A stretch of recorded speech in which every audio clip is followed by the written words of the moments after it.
I'm Melissa, and welcome back to Wit Wire, where we help creators turn their skills and passions into profitable online businesses. Lately, as I've been starting up this YouTube channel, I've been thinking a lot about how hard it is to be a beginner, and I know it's something that new podcasters in Wit Wire courses think about a lot too. And there's this concept from Ira Glass of NPR that really resonated with me, and I'd like to share it with you. The gap means that when you start something new, you have it in your head what you would like your finished product to look like. Whether it's a blog post, a YouTube video, a podcast episode, or an online course, you know what good looks like because you've experienced it. You've taken great courses, you've watched incredible videos, you listen to really seamlessly produced music and podcasts. But the problem is that there's a gap between what you know that good sounds like and your ability as a creator to actually do something that looks and sounds that way. So that gap is really uncomfortable because then what we can produce at our beginner level doesn't feel good enough. It doesn't match our own expectations. And that's why especially perfectionists, I think, really struggle with being a beginner because we know what good looks like and we give ourselves a hard time when our creative works, especially our earliest creative works, don't meet that expectation. I know that's how I felt starting out with YouTube, and I'll be honest, this was a lot harder than I thought. I love to teach, and in my courses, it's mostly me talking to slides, doing short, like 5 to 15 minute videos.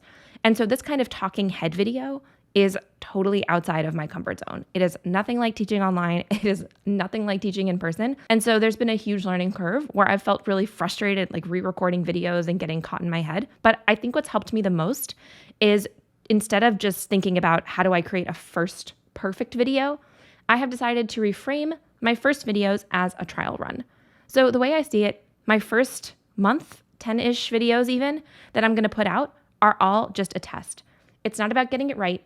It's about learning how I like to create videos, what my workflow looks like, what kind of creative things I like to try out, and just kind of finding a groove.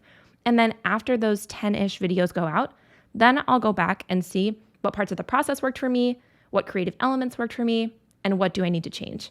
And I think that'll help take the pressure off the situation. And in fact, it already has. I also know that if you wait too long, and if you keep trying to perfect your very first episode, video, or blog post, then chances are good you'll never actually launch at all. And even though I love to learn, I know that doing something is much different than learning about it. So truly the best thing that you can do for your new creative outlet or your new marketing channel is just to start creating and to take the pressure off.